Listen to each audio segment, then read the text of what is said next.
Materi kita pada pagi ini insyaallah tentang sesuatu yang membuat hati tenang insyaallah, mengenai akidah Ahlus Sunnati wal Jamaah. Suatu kali Nabi ditanya, "Wahai Rasulullah, siapakah kelompok yang selamat itu?" Nabi mengalamkan sebelumnya, "Sataftariku ummati ala 73 firqah."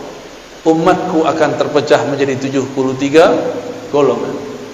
Semuanya masuk neraka, kulluha finnar illa firqah wahidah, kecuali satu kelompok. Man hiya ya Rasulullah? Nabi ditanya, siapakah mereka wahai Rasulullah? Nabi menjawab, ma ana alaihi wa ashabi, yaitu kelompok yang ana alaihi, aku menjadi imamnya, aku menjadi orang yang dia ikuti. Wa ashabi, jika dia tidak bertemu aku, dia mengikuti sahabat-sahabatku. Inilah yang disebut bersanad, berguru.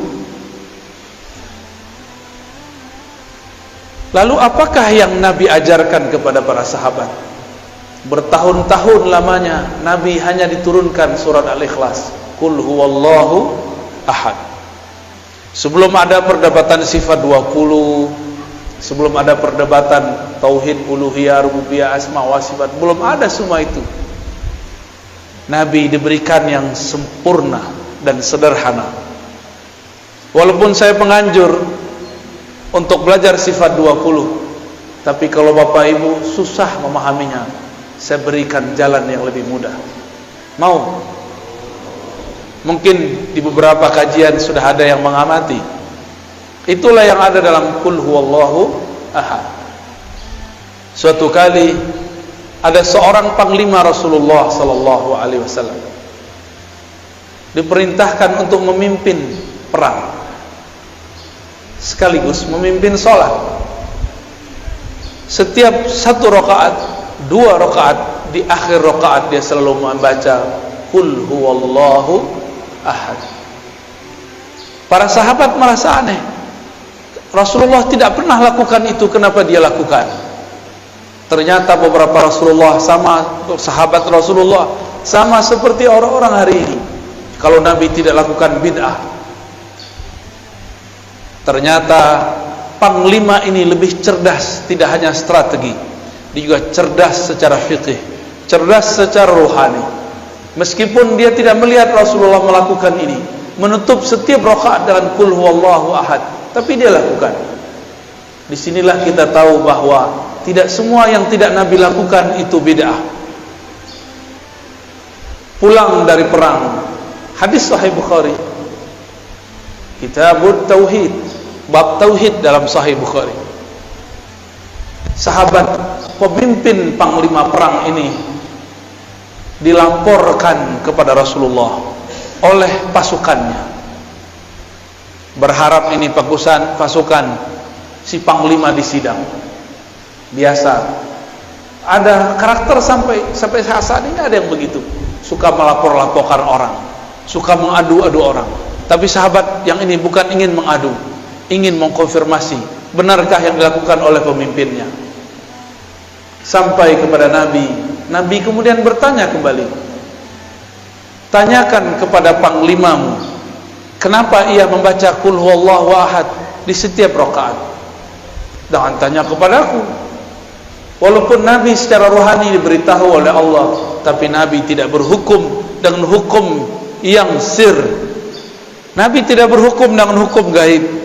Nabi tidak berhukum dengan hukum firasat. Nabi tidak berhukum dengan hukum kasyaf. Nabi berhukum dengan hukum zahir. Tanya sahabatmu, panglimamu, kenapa ia menutup setiap rakaat dengan kulhu?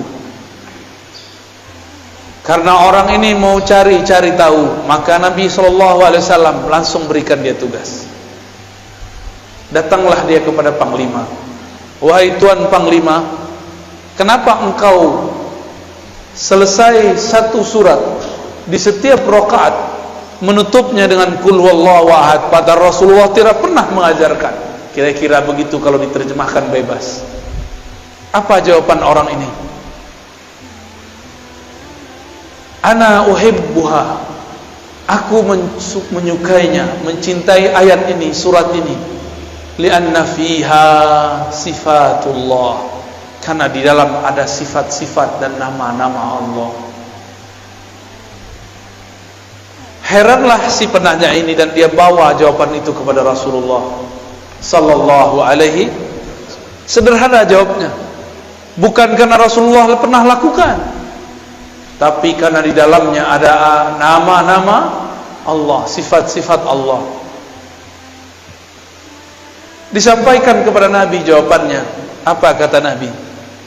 Akhbirhu, kabarkan kepada panglimamu, innallaha yuhibbu, Allah cinta kepadanya, karena dia cinta kepada sifat-sifatnya. Merinding sahabat ini. Disampaikan kepada Tuan Panglima, Panglima pun terharu. Maka meresapi membaca Qul huwallahu ahad itu cukup. Seandainya Bapak Ibu tidak faham sifat 20, tidak masalah, karena inti sifat 20 adalah menjelaskan surat Al-Ikhlas. Paham Al-Ikhlas, paham sifat 20. Paham sifat 20, paham Al-Ikhlas. Inilah akan jadi oleh-oleh pada pagi ini untuk saudara-saudara yang hadir. Cara meyakini, mempercayai Allah secara mudah, semudah kita membacanya dan menghafalnya. Mau ya? Pertama, Kul, katakan hai Muhammad, huwa Allah ahad. Sudah 3 ya? Huwa Allah ahad. Huwa bahasa Arab artinya dia. Biasanya kata dia disebut sebagai kata ganti ketiga, digunakan pada kalimat kedua. Tapi sekarang, atau pada kata-kata kedua, yaitu kata ganti setelah ada nama yang jelasnya.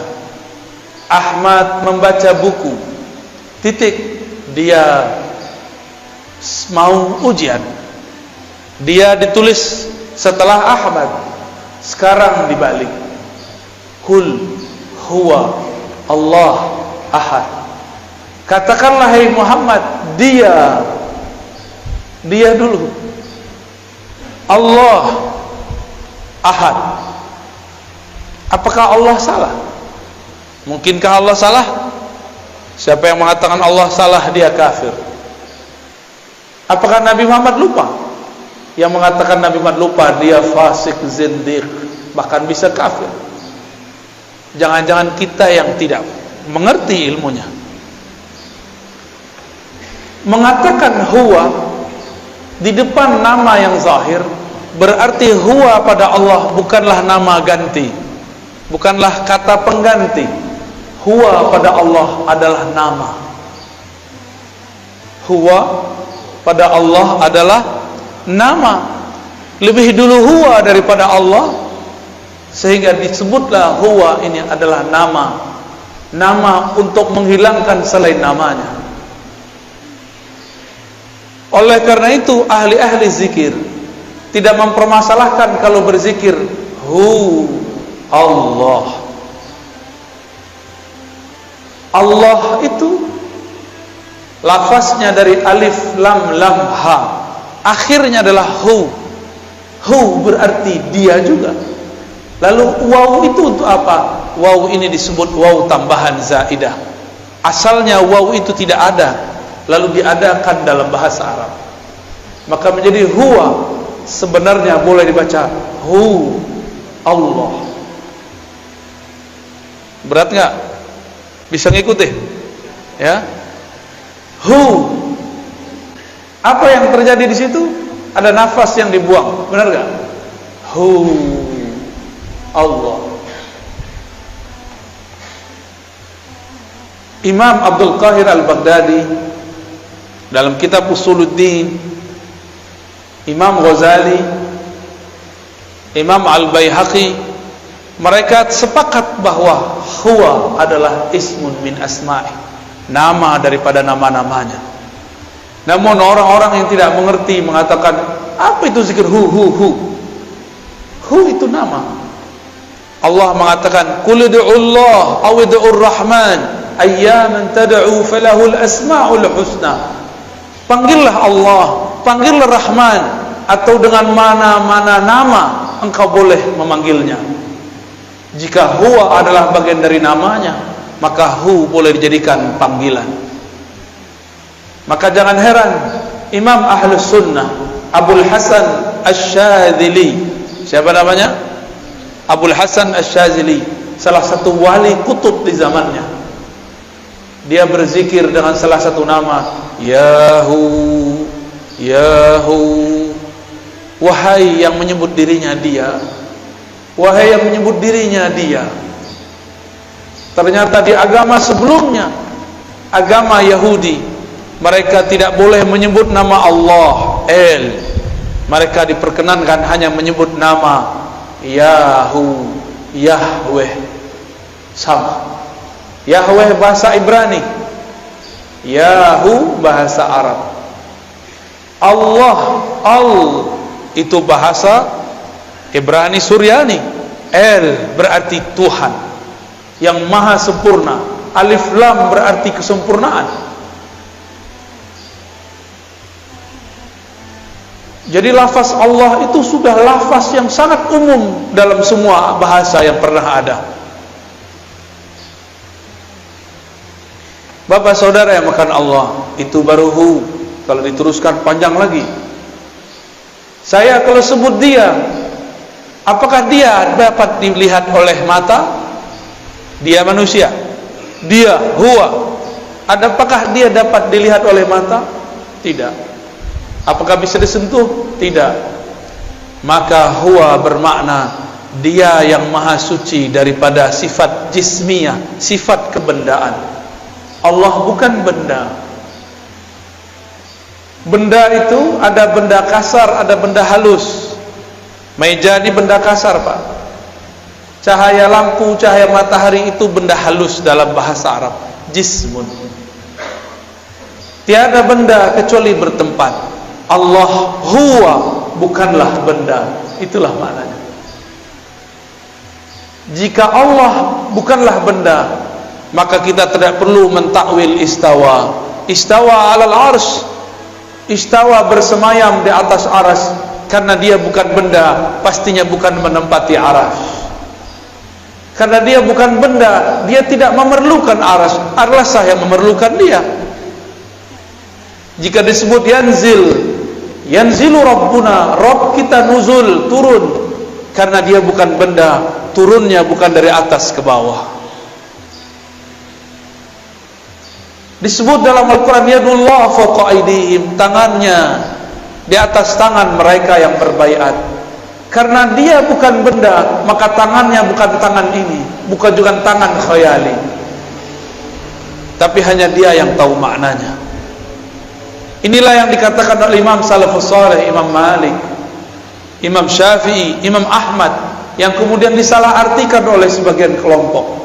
Apa kata imam-imam tersebut? Imam Syafi'i sebagaimana diriwayatkan oleh Imam Al-Baihaqi mengatakan, ala ma aradahu Allah wa rasuluh, istiwa, nuzul, yadun, tangan dan lain sebagainya, sesuai dengan yang Allah maksud, bukan yang engkau maksud. Apa maksud Allah? Ada yang tahu? Allah merahasiakannya, membayangkannya sama dengan membayangkan zatnya. Dan itu adalah akidah yang batil. Ada orang bilang jangan bayangkan zat Allah, tapi dia membayangkan Allah duduk tanpa sengaja. Jangan bayangkan Allah, tapi dia tanpa sengaja membayangkan Allah turun dari aras ke bumi. Berarti dia main-main dengan kata bayang, membayangkan. Jika Allah itu bukan benda, bisakah dipikirkan? Gak bisa dipikirkan. Dia hanya bisa dirasakan. Berat gak? Baru pagi-pagi udah digoreng nih otaknya nih, tapi ruhnya seneng, Pak. Makanya gak tidur kan, padahal ngantuk tuh. Itu jiwanya senang sekali itu. Ini yang aku cari. Baru huwa Allah. Allah itu ada alif lam pada Allah. Itu artinya Sang Maha Sempurna, pemilik semua kesempurnaan. Sang Maha Indah, pemilik semua keindahan. Itu makna dari Allah. Dan orang kalau baca Allah, apa yang terjadi? Mulutnya kebuka nggak? Nafasnya keluar. Maka orang-orang yang sering baca ya Allah, bebannya akan hilang, bebannya akan ringan, karena Allah lepaskan dengan namanya. Tiadalah nama Allah masuk pada suatu kolbu melainkan kolbunya lebih bercahaya dan berkualitas. Kolbunya menjadi berat jika dihisap, lebih berat dari langit dan bumi. Makanya kolbu-kolbu wali-wali Allah dipenuhi dengan namanya Allah. Nafasnya dipenuhi namanya Hu. Maka tiada lagi dalam diri orang ini, dari nafas sudah ada Hu, dalam darahnya sudah ada Allah, lafaz Allah. Kalau demikian, maka syaitan tidak dapat mengganggunya. Meskipun tubuhnya bisa dikuasai, tapi kolbunya menjadi singgasana Allah Subhanahu wa ta'ala.